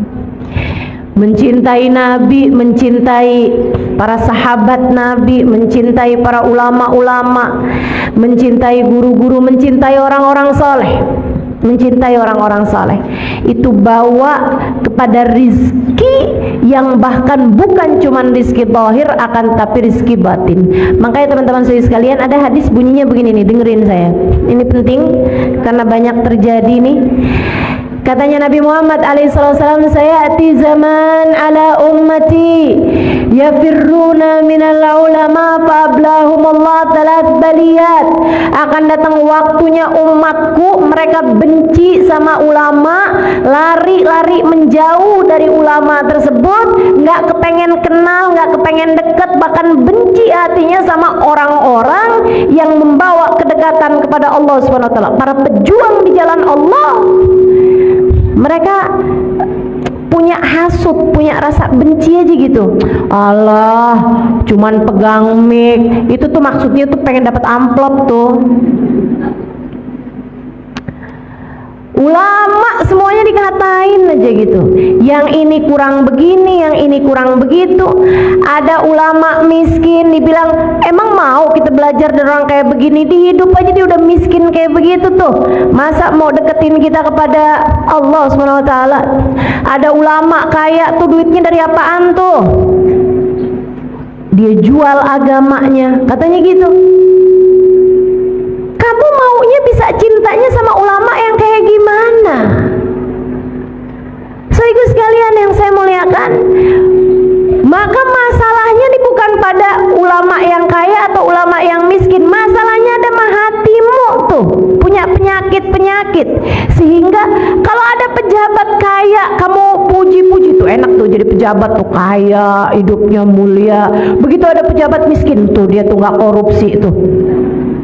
Giliran nama pejabat kamu bisa husnudzon, giliran nama yang lain-lain kamu bisa husnudzon, tapi giliran nama ulama kenapa kamu bisa selalu suudzon? Masalahnya bukan sama ulamanya tapi sama hatimu. Masalahnya bukan sama ulamanya tapi sama hatimu. Kata Nabi Muhammad alaihissalam, akan datang waktunya pada umatku mereka lari dari ulama, nggak mau deketin ulama. benci sama ulama, Allah berikan padanya 3 jenis bala. Apa itu? Yang pertama, Allah angkat keberkahan pada harta mereka dan pada anak mereka. Anaknya nggak berkah, hartanya nggak berkah, kurang aja terus-terusan. Rezekinya nggak berkah, rezekinya nggak pas, rezekinya nggak enak. Teman-teman sekalian, rezekinya nggak enak. Rezekinya tuh keluarnya buat hal-hal yang nggak enak mulu. Rezeki itu kan ada yang keluarnya enak, ada yang keluarnya nggak enak. Rezeki uang kamu pakai buat hadir majelis, rezeki keluarnya enak apa nggak enak? Enak. Sehingga sekalian, ada orang yang anaknya ketabrakan atau anaknya nabrak, kemudian dia harus bayar ganti rugi sama yang ditabrak sama anaknya, harus keluar duit juga gitu kan. Enak apa nggak enak? Nggak enak. Rezeki itu keluar ada yang enak, ada yang nggak enak. Makanya saudaraku sekalian, ini orang-orang yang diangkat berkah dari rezekinya, itu keluar rezekinya nggak enak mulu, di jalan yang nggak enak terus-terusan. Naudzubillah min dzalik. Uangnya banyak tapi kepakainya nih buat bayar pengacara, buat urusan rebutan warisan. Ya Allah, nggak enak bener. Nggak enak bener. Bayar pengadilan untuk urusan tuntutan dari orang lain, cemaran nama baik lah, apalah segala macam. Itu nggak enak banget keluar duitnya. Apalagi kalau uangnya dikeluarkan buat ngeluarin anak dari penjara. Naudzubillah. Allah kasih bala, 3 jenis bala. Kalau kamu nggak cinta sama ulama, apa itu? 1, diangkat berkah dari hartanya, rezekinya nggak ada berkahnya, nggak ada enak-enaknya rezekinya. Yang kedua, Allah akan kasih pemimpin yang zalim. Pemimpin yang zalim itu nggak harus kepala negara atau kepala pemerintahan gitu, nggak harus. Tapi kalau dia perempuan punya suami yang zalim, kalau dia laki-laki gitu kan punya atasan tempat kerja yang zalim, yang nggak sayang sama dia, ada aja. Akhirnya hidupnya terjajah sama orang, teman-teman sekalian. Itu kalau nggak cinta sama ulama. Dan yang ketiga, ini yang paling menyeramkan, orang kalau nggak cinta sama ulama, kata Nabi Muhammad SAW, Allah angkat iman dari dalam hatinya sesaat sebelum dia mati, sehingga dia mati dengan tidak membawa iman. Dia mati bukan sebagai umatnya Nabi besar Muhammad sallallahu alaihi wa ala alihi wa sahbihi wasallam. Maka hal kedua yang harus kamu lakukan untuk membuka pintu rezekimu adalah cintai orang-orang saleh, cintai para ulama, cintai para wali-walinya Allah Subhanahu wa taala, dengan kamu senang berziarah ke makam mereka yang meninggal dunia, dan kamu senang untuk mendatangi majelisnya para ulama-ulama yang masih hidup di atas muka bumi, dan cintain yang nomor satunya adalah baginda Nabi besar Muhammad sallallahu alaihi wa ala alihi wasallam.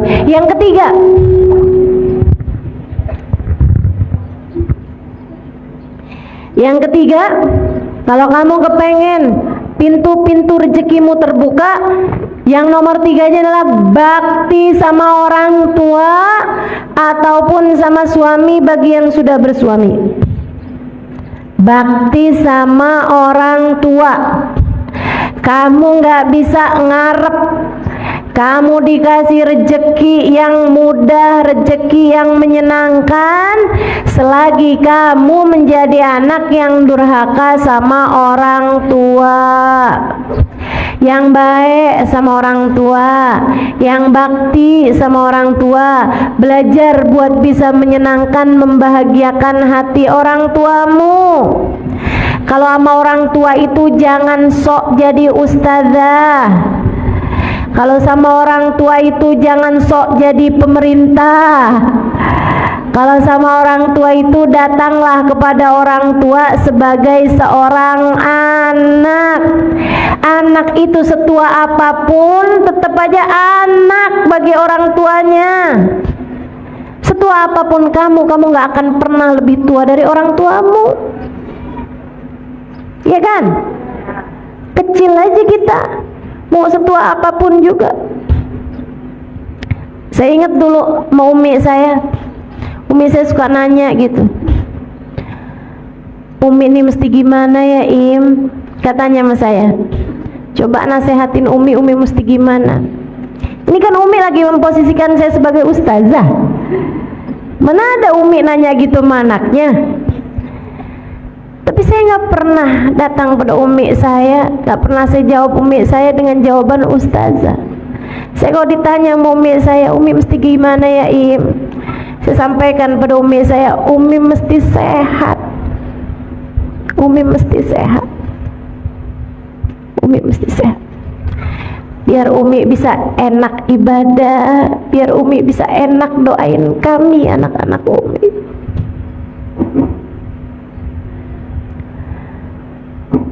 Sama orang tua itu nggak usah bawa-bawa dalil, teman-teman. Sayangi aja. Nggak usah bawa hadis, nggak usah bawa ayat-ayat Quran, nggak usah. Nggak usah. Sayangin aja, sayangin. Tapi ibu saya nggak mau sholat, ustazah. Doain. Linangan air matamu meminta kepada Allah Subhanahu wa taala, ya Allah, saya sayang ibu saya, ya Allah, saya sayang mama saya, ya Allah. Maka jangan biarkan ia berada dalam neraka-Mu di akhirat nanti. Selamatkan ia darinya, berikanlah hidayah-Mu padanya. Linangan air matamu mendoakan orang tuamu punya nilai sangat besar di hadapan Allah, lebih daripada ceramah-ceramah yang kamu sampaikan, lebih daripada kamu menyampaikan dalil apapun kepada orang tuamu itu.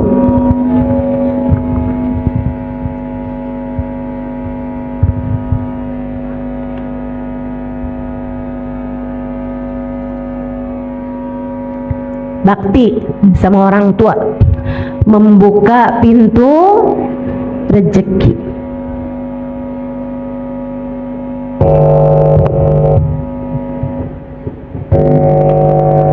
Nih buat adik-adik jomblo, para jombloers, kamu salah satu dari hal yang bisa bikin kamu mudah-mudahan deket dengan jodoh yang soleh. Nih amin, kenapa emak-emak ya?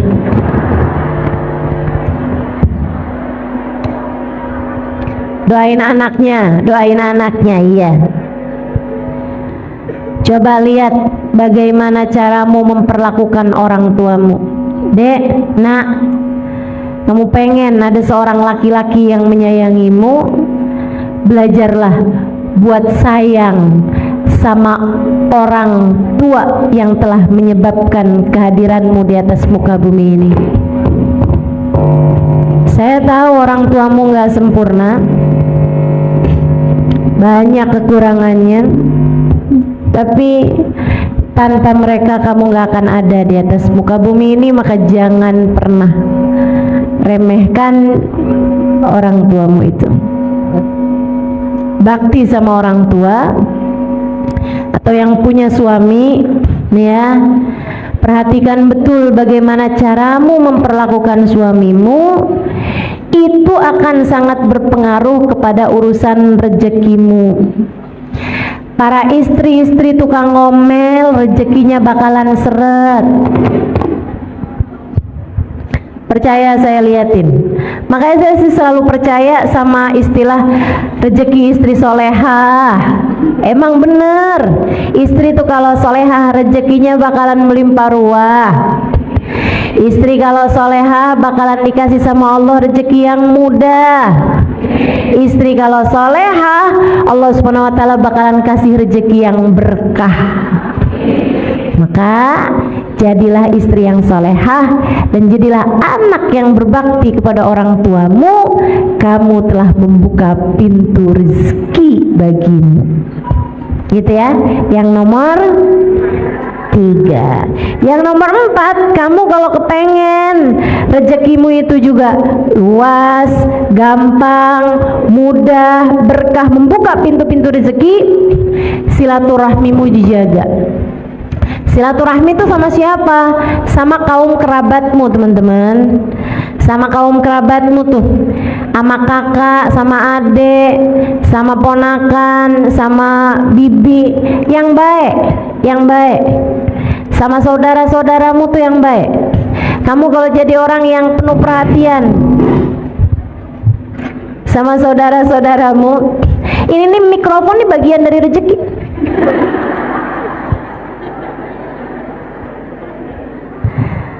Ya, ini rezeki saya nih hari ini. Ya udah mesti terima gitu kan. Iya, saya sih nerima, nggak tahu ibu-ibu.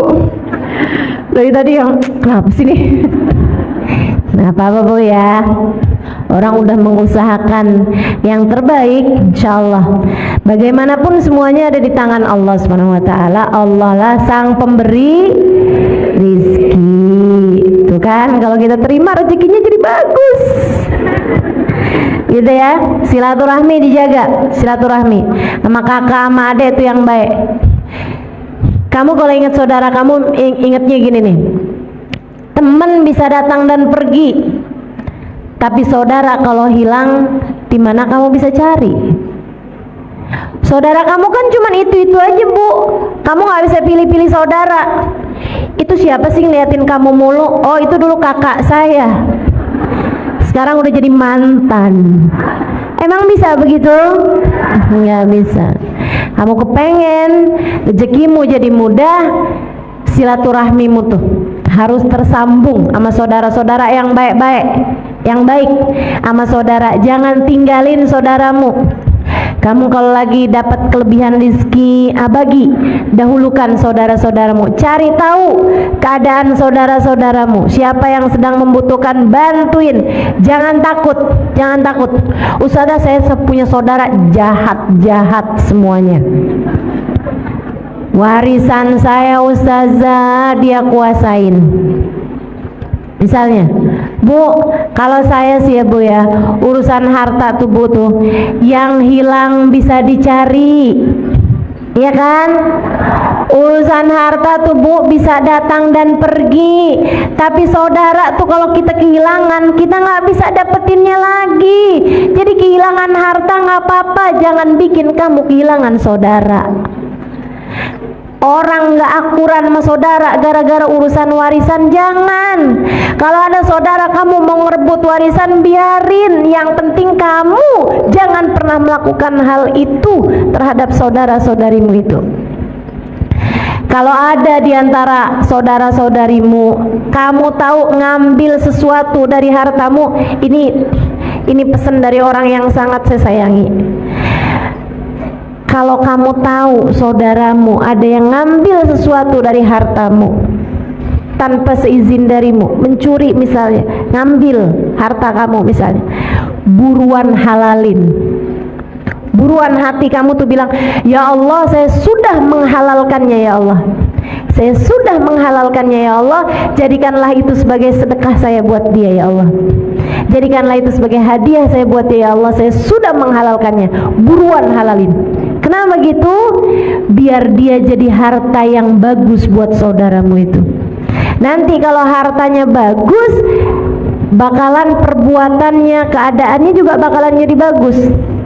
Tapi kalau kamu selalunya itu nggak menghalalkan, apalagi kalau sampai kayak begini, punya saudara begitu modelnya maling, ngambilin harta saya, seumur hidup nggak bakalan saya maafkan. Tar di akhirat saya tuntut saudara saya. Saudariku sekalian yang saya muliakan, jadinya kamu bukan cuma kehilangan harta, kamu juga kehilangan saudara. Kesian saudaramu itu. Bisa jadi dia ngambil sama kamu karena memang keadaannya sedang sangat-sangat sulit, sementara dia susah untuk menceritakannya kepadamu. Kalau kamu tahu saudaramu mengambil sesuatu dari hartamu, ajak bicara, apa yang bisa saya bantu, Apa yang bisa saya lakukan untukmu? Keadaan kamu sekarang lagi kayak gimana? Bu, to'amut nen kafis salasah. Kata Nabi Muhammad, makanan 2 orang kalau dimakan rame-rame, dimakan barengan, cukup buat 3 orang.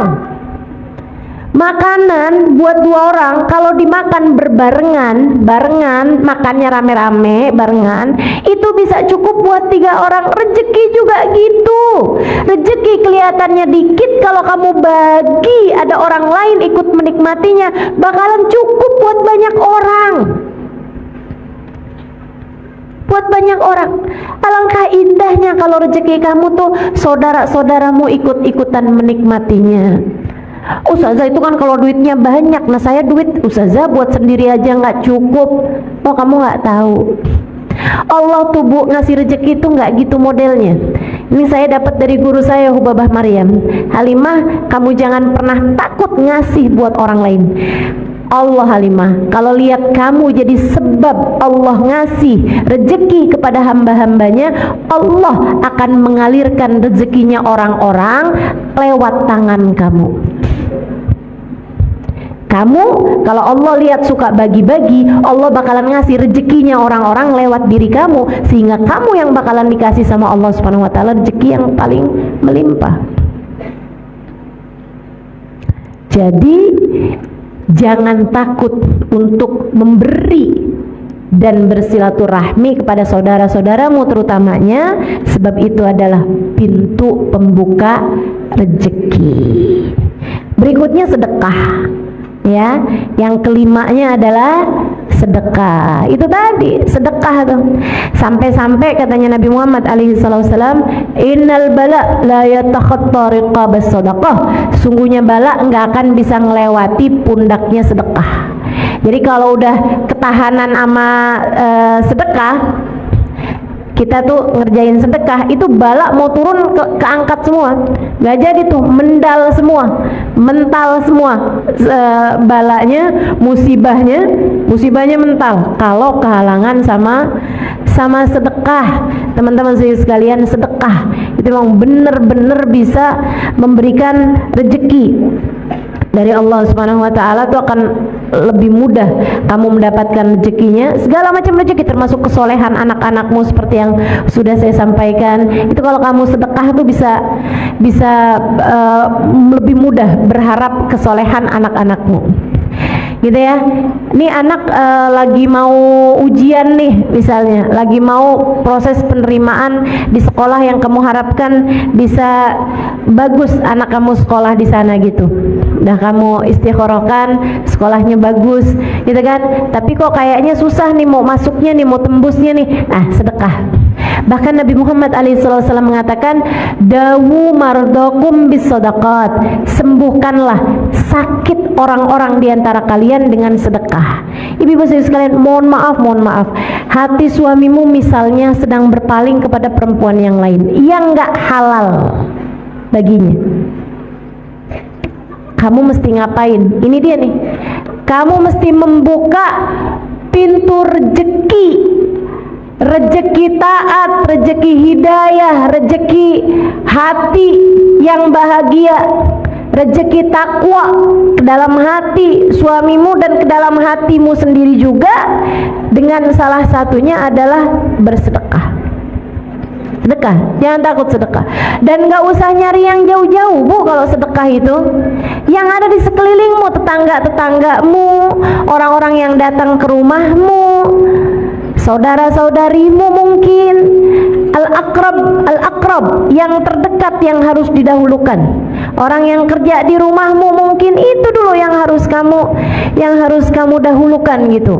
Ustazah mesti niat nggak sih kalau misalnya gitu, ya Allah nih mudah-mudahan nih hati suami ini biar nggak tertarik sama yang haram, saya sedekah dengan niat semoga Allah Subhanahu wa taala kasih kesembuhan pada hati suami saya yang sekarang sedang berpenyakit mencintai yang haram.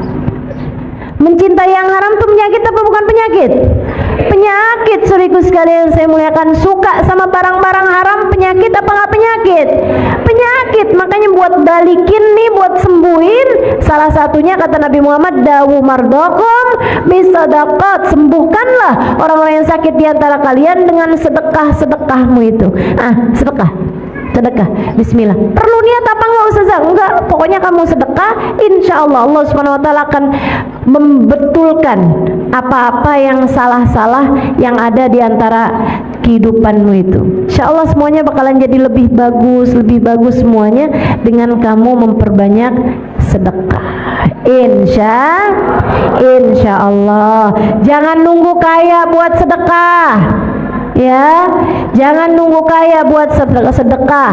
Bahkan Allah tuh nggak menilai sedekahmu dari seberapa banyak yang kamu keluarkan. Enggak. Kalau misalnya nih ada orang punya ratusan juta, dia bersedekah 1 juta, itu lebih kecil nilainya di mata Allah daripada orang yang punya 1 juta dia sedekahkan 100.000. Kalau ada orang punya uangnya 1 juta, dia sedekahkan 100.000, artinya dia sudah bersedekah dengan 10% harta atau uang yang dia punya. Itu jauh lebih banyak daripada sedekahnya orang 1 juta tapi hartanya dia ratusan juta gitu.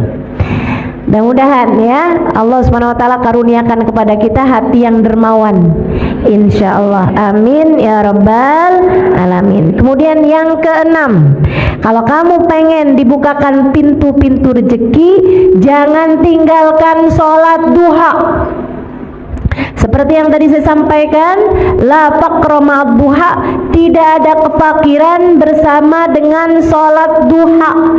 Sholat duha itu sholat rezeki, sholat yang membuka pintu-pintu rezeki bagi dirimu itu. Teman-teman saudaraku sekalian, bantuin suamimu lagi nyari nafkah, bantuin dengan kamu sholat duha.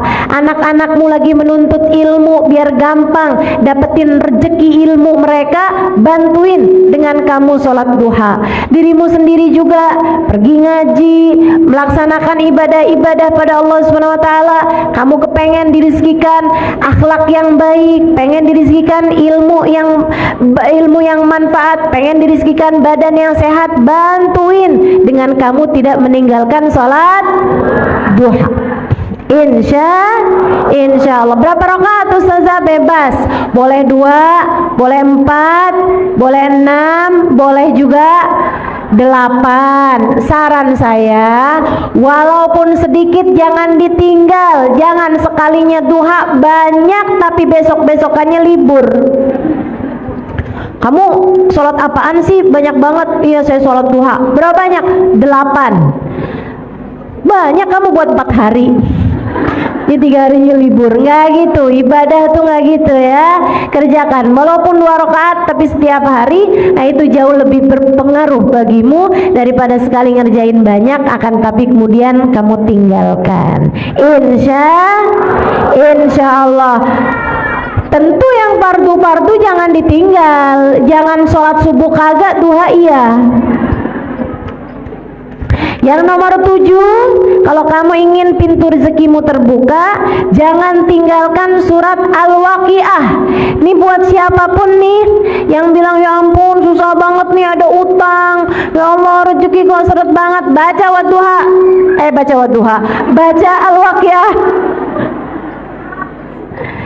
Baca Al-Waqiah. Al-Waqiah apa Anda Ustazah? Bismillahirrahmanirrahim Al-Waqiah. Enggak gitu. Surat Al-Waqiah. Kamu baca dari awal sampai akhirnya. Kapan Ustazah bacanya? Kapan aja. Boleh pagi barengan habis selesai sholat duha, boleh asar habis selesai sholat asar misalnya, boleh juga malam hari, tergantung dari ke lapangan waktumu untuk baca surat Al-Waqiah ini. Sayyidina Ibnu Mas'ud, beliau ketika udah tua gitu ya, hartanya disedekah-sedekahin sama beliau, diberikan sampai teman-temannya pada bilang, Ibnu Mas'ud kok nggak ninggalin apa-apa buat anak-anak kamu? Oh tenang, saya udah ninggalin buat mereka. Apaan? suratul Waqiah. Inni taraktu lahum suratul Waqiah. Aku telah meninggalkan untuk mereka surat Al-Waqiah karena saya pernah dengar Nabi Muhammad alaihissalam mengatakan, siapa yang membaca suratul Waqiah setiap harinya, Allah Subhanahu wa taala akan amankan dia dari segala kefakiran. Ya, akan dikaruniai keamanan dari kefakiran. Kemudian yang kedelapan, ya, tambah ringkas-ringkas nih. Yang kedelapan, jangan lupa setiap malam setiap subuh, antara azan subuh ini ya, buat yang ngerasa rezekinya seret, amalin ini. Habis adzan subuh, kamu sholat sunnah qobliyah subuh 2 rakaat, kemudian kamu baca subhanallah bihamdi subhanallahil azim astaghfirullah sebanyak 100 kali. Baru kemudian kamu sholat subuh. Siapa yang ngerasa rezekinya seret, silahkan kerjakan itu. Siapa yang ngerasa, oh kayaknya utang banyak banget nih, gimana caranya biar utang cepat kebayar? Nah itu baca itu. Baca itu. Urusan-urusan rezeki ini yang sedang berada dalam kesulitan-kesulitan rezeki, silakan amalkan. Apa tadi bacanya?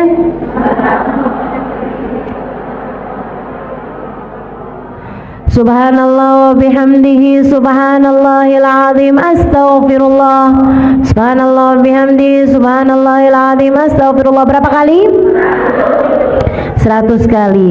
Kemudian yang berikutnya, baca surat Al-Ikhlas sekali atau 3 kali tiap kali masuk rumah. Dan ini sudah sering saya sampaikan kepadamu, dan ini terbukti teman-teman. Ini mujarab, sangat mujarab. Ini instannya lah, gitu ya. Instannya ini, salah satu dari yang instan-instannya ini, itu adalah tiap kali kamu masuk rumah baca surat Al-Ikhlas sekali atau 3 kali. Al-Ikhlas, Al-Ikhlas, Al-Ikhlas. Enggak gitu. Bismillahirrahmanirrahim. Qul huwallahu ahad, Allahus samad, lam yalid wa lam yulad wa lam yakul lahu kufuwan ahad. Selain itu, kalau yang di rumahnya suka bertengkar, gitu ya, baca juga ayat kursi. Nah, baca juga ayat kursi, itu bikin adem rumah. Bikin adem rumah. Kalau kamu ngerasa saya sih bertengkar ini apa, enggak sih ya, karena saya tinggal sendirian, ya mau nengkarin siapa? Nah itu silahkan kamu baca surat Al-Ikhlas tiap masuk rumah. Assalamualaikum warahmatullahi wabarakatuh. Tuh kalau lagi nggak ada orang, Assalamualaikum wa ala ibadillahi salihin. Assalamualaikum ayyuhan nabi warahmatullahi wabarakatuh. Assalamualaikum wa ala ibadillahis salihin. Kemudian kamu baca surat Al-Ikhlas tadi itu. Nah insyaallah itu yang diajarkan Nabi Muhammad alaihissalam kepada sahabatnya, ketika sahabatnya datang kepada Nabi Muhammad dan dia mengatakan bahwa dunia menjadi sempit karena dia terlilit banyak hutang. Kemudian yang terakhir, kalau kamu ingin pintu rezekimu terbuka, maka sering-seringlah, perbanyaklah bersolawat kepada baginda Nabi besar Muhammad sallallahu alaihi wasallam. Solawat senantiasa membuat hal-hal yang berat menjadi ringan, sampai-sampai Habib Sayyid Muhammad bin Alwi bin Abbas Al-Maliki menyampaikan, tak ada permasalahan apapun di atas muka bumi ini yang tidak bisa selesai dengan solawat kepada Nabi Muhammad alaihissalam. Nggak ada masalah apapun nggak bisa selesai dengan solawat. Insya Allah apapun masalahnya akan terselesaikan dengan bersolawat kepada baginda Nabi besar Muhammad sallallahu alaihi wa ala alihi wa sahbihi wasallam. Mudah-mudahan kita semuanya jadi orang-orang yang dikaruniakan rezeki yang mudah, rezeki yang melimpah insyaallah. Amin ya rabbal alamin. Rezeki yang bawa kebaikan bagi kita dunia dan akhirat. Rezekinya badan kita, makanan, pakaian, uang, dikasih yang halal, yang thayyib, yang berkah. Dikasih kesehatan bagi badan kita, dikasih kesehatan bagi anggota tubuh kita. Insyaallah mata biar dikaruniai mata yang terang. Semua anggota badan berjalan sesuai dengan fungsinya insyaallah. Dan kita juga minta pada Allah Subhanahu wa taala rezeki bagi akal kita, dan terutamanya adalah rezeki bagi hati kita, dilimpahi rahmatnya Allah, dilimpahi keimanan, dilimpahi kasih sayang dari Allah, dilimpahi keberkahan dari Allah Subhanahu wa taala, dilimpahi akhlak yang mulia, dikaruniakan kebaikan-kebaikan dunia dan akhirat, dikaruniakan cinta di hati kita kepada Allah, kepada Rasulnya, kepada hamba-hamba yang mulia, dikaruniai hati kita sifat-sifat yang baik insyaallah, dijauhkan dari segala penyakit-penyakitnya. Ala hadhihi niyah wa bikulli niyatin salihah jami'ah syamilah. Kita doakan hal yang seperti ini juga untuk seluruh keluarga yang kita sayang, untuk orang tua kita, untuk suami kita, untuk anak-anak kita, untuk orang-orang yang kita sayang semuanya insyaallah. Ala hadhihi niyah wa bikulli niyatin salihah jami'ah syamilah la hadratin Nabi Muhammad sallallahu alaihi wa ala alihi wasallam. Al-Fatihah. Bismillahirrahmanirrahim. Alhamdulillahirabbil alamin. Arrahmanirrahim. Maliki yaumiddin. Iyyaka na'budu wa iyyaka nasta'in. Ihdinas siratal mustaqim. Siratal ladzina an'amta 'alaihim ghairil maghdubi 'alaihim waladdallin. Amin. Allahumma bihaqqil Fatihah, birmatil Fatihah, barakatil Fatihah, taftah lana abwabal khair, tu'amil lana muamalat ahlal khair, takfina min jamil fitan wal minbus wabir. Innaka wali kulli khair mutafaddil bi kulli khair bi rahmatika ya arhamar rahimin. Allahumma inna nas'aluka ziyadatan fid din, barakatan fil umur, wa sihhatan fil jasad, wa sa'atan fil rizqi, wa taubatan qabla al maut, wa syahadatan 'inda al maut, maghfiratan ba'da al maut, wa afan 'inda al hisab, wa amana min al 'adzab, wa nasiban min al jannah, wa rizqna an-nadhar ila wajhikal karim. Allahumma inna nas'aluka min al uquli awfaraha, min al adhani asfaha, min al amal azka, wa min al akhlaq atyabaha, wa min al arzaq azzalaha, min al afiyah akmalaha, min ad dunya khairaha, min al akhirah na'imaha, bihaqqi sayyidina Muhammad sallallahu alaihi wasallam. Allahumma qsim lana min khashyatik ma tahulu bihi bainana wa baina ma'asik, wa min ta'atik ma tuballighna bihi jannatik, wa min al-yaqin ma tuhawwin bihi alaina masaibid dunya, wa mat'ina Allahumma bi asma'ina wa absarina wa hawlina wa quwwatina ma abqaitana innaka ala kulli shay'in qadir. Allahumma jamilna bil afiyah was salamah, wa aqiqna bit taqwa wal istiqamah, wa a'idna min mujibatin nadama fil hali wal ma'al, innaka sami'ud du'a. Allahumma ij'al jam'ana hadha jam'an marhuma, wa tafarruqana min ba'dihi tafarruqan ma'suma, wa la taj'alillahumma lana wa la fina wa la ma'ana shaqiyan wa la matrudan wa la mahruma. Allahumma rabbana atina fid dunya hasanah wa fil akhirati hasanah wa qina adzaban nar. Bi fadli subhana rabbika rabbil izzati amma yasifun, wa salamun alal mursalin walhamdulillahi rabbil alamin. Taqabbalallahu minna wa minkum, taqabbal ya karim. Terima kasih segala perhatiannya, kurang lebihnya mohon maaf. Mohon maaf kalau kepanjangan. Billahi taufik wal hidayah. Kurang panjang. Wal afu minkum. Wassalamualaikum warahmatullahi wabarakatuh.